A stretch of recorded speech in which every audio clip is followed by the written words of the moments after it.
નમસ્કાર બાલ દોસ્તો, કેમ છો? મજામાં? જો આજે ગુરુ પૂર્ણિમા છે. દરેકને ગુરુ પૂર્ણિમાની હાર્દિક શુભકામનાઓ.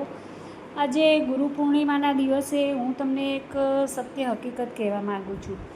તો આપણા જીવનમાં ગુરુનું ખૂબ મહત્ત્વ છે. સૌ પ્રથમ આપણા ગુરુ આપણી મા કહેવાય. માતા પિતાથી મોટા કોઈ ગુરુ નથી, અને એમાં પણ માનું મહત્ત્વ ખૂબ જ છે. આને અનુલક્ષીને હું એક તમને સત્ય હકીકત કહેવા માગું છું કે મારું ઘર છે, એમાં ઘર ઉપર મીટર લગાવેલું છે.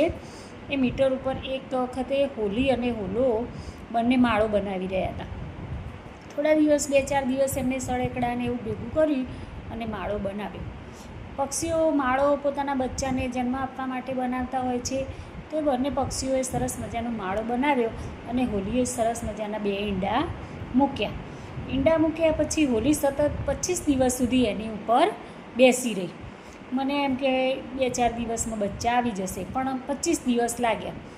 25 દિવસના અંતે મેં જોયું તો હોલી એક પણ વાર મેં હોલીને બહાર જતા જોઈને સતત એના ઈંડા ઉપર બેસી રહે. પછી 25 દિવસના અંતે બચ્ચા આવી ગયા. હવે હોલી એમને ખવડાવી પીવડાવી અને મોટા કર્યા અને એક દિવસ હોલી ઉડી ગઈ. આ 25 દિવસ જે બચ્ચા મોટા કરવાનો અને એની ઉપર બેસવાનો, જે સેવવાનો, ઈંડા સેવવાનો સમયગાળો હતો, એમાં હોલાને મેં ક્યારેય આવતો જોયો નહીં, કે હોલીને ખવડાવવા પીવડાવવા કે ધ્યાન રાખવા આવતો જોયો નહીં. બસ સતત એકલી હોલી એના ઉપર બેસી અને એનું ધ્યાન રાખતી હતી.